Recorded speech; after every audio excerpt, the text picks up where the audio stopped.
number 8. Suppose x has a binomial distribution. x एक कोई random variable है जिसकी बायनोमियल डिस्ट्रीब्यूशन है b6,1/2. Binomial distribution normally denote की जाती है b n p. इस तरीके से डिनोट करते हैं binomial distribution b for binomial distribution n p. n p लिखा होगा ब्रैकेट में, where n represent total number of trials and p probability of success. तो n अगर ऐसे लिखा है तो आपको n की वैल्यू और p की वैल्यू पता चल गई, q की तो पता चली जाएगी, है ना. तो n 6 हो गया, p 1/2 हो गया, q क्योंकि 1 माइनस p होता है q का फॉर्मूला, तो q आएगा 1/2. अब वो ये कह रहा है क्या निकालो, हाँ सो दैट. हाँ इसमें एक और मैं बात बता देता हूँ. बायनोमियल ऐसे रिप्रेजेंट किया जाता है और इसका जो मीन होता है, प्रोबेबिलिटी डिस्ट्रीब्यूशन वाले का फॉर्मूला क्या था, summation of xi into P x. Binomial distribution वाले का मीन का फॉर्मूला होता है n p q. बस n into p into q mean. ठीक है, नहीं सॉरी, मीन होता है np और वेरिएंस np q होता है. एक बार देख लेते हैं, सॉल्व एग्जांपल में होगा.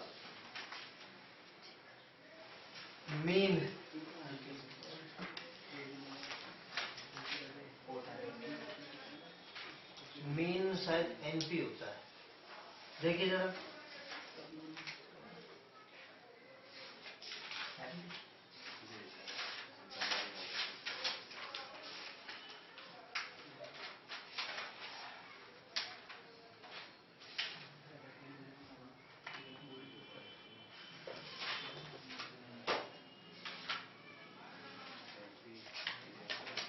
अभी आएगा कोई क्वेश्चन तो पता चल जाएगा.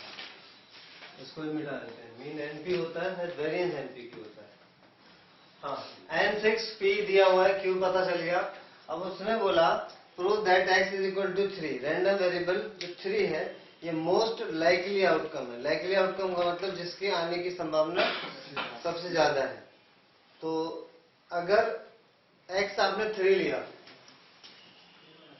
If x is equal to 3, तो probability of x is equal to r का फॉर्मूला होता है n c r p की पावर r और q की पावर n माइनस r. वो कह रहा है अगर x आपने 3 लिया तो जब क्या होगा, 6 c 3 p यानी 1/2 की पावर 3 और q 1/2 की पावर 3. प्रोबेबिलिटी ऑफ सक्सेस और प्रोबेबिलिटी ऑफ फेलियर दोनों की पावर क्या आ रही है, सेम आ रही है. यानी अगर आप रैंडम वेरिएबल 3 लेते हो तो सक्सेस और प्रोबेबिलिटी की पावर सेम आने का मतलब है दोनों के आने के चांसेस सेम है. अगर हम 2 लेते तो यहाँ पे 2 आता और यहाँ पे 4 आता, तो सक्सेस होने के चांसेस कम है उसके ज्यादा. अगर हम 4 लेंगे तो यहाँ 4 आता, यहाँ 2 आता, तो सक्सेस की पावर 4 आ रही है, फेलियर की 2 आ रही है.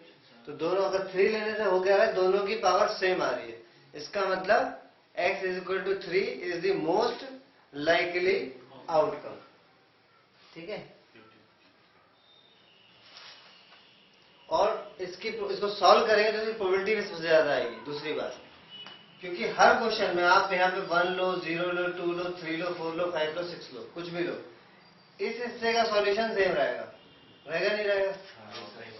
क्योंकि आप 1 लेते हो तो यहाँ पे 1 और यहाँ पे 5, 2 लेते हो तो यहाँ पे 2, यहाँ पे 4, ओवरऑल तो 1/2 की पावर 6 आने वाला है. तो अगर मोस्ट लाइकली का मतलब उस इवेंट के होने की प्रोबेबिलिटी सबसे ज्यादा है, वो इवेंट सबसे ज्यादा बार अकर हो सकता है. मोस्ट लाइकली का मतलब सबसे ज्यादा आने के चांसेस उस इवेंट के हैं जब रैंडम वेरिएबल 3 होगा. ये इसलिए भी होगा क्योंकि x इज इक्वल टू 3 पे जो सॉल्यूशन आ रहा है प्रोबेबिलिटी का वो मैक्सिमम होगा. क्यों होगा, हर पार्ट के लिए, चाहे यहाँ पे 0 से लेकर 6 कुछ भी लो, ये कैलकुलेशन सेम होने वाली है और ये मैक्सिमम है.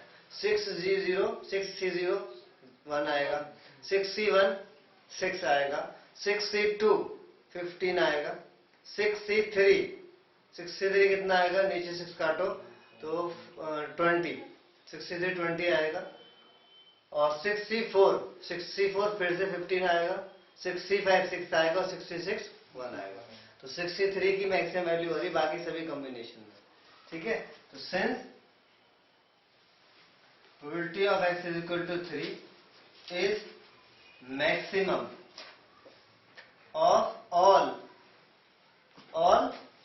x, और x यहाँ पे क्या क्या हो सकते हैं, अगर टोटल नंबर ऑफ टाइल 6 है तो 0 1 2 3 4 5 6, therefore x is equal to 3 is the most likely outcome.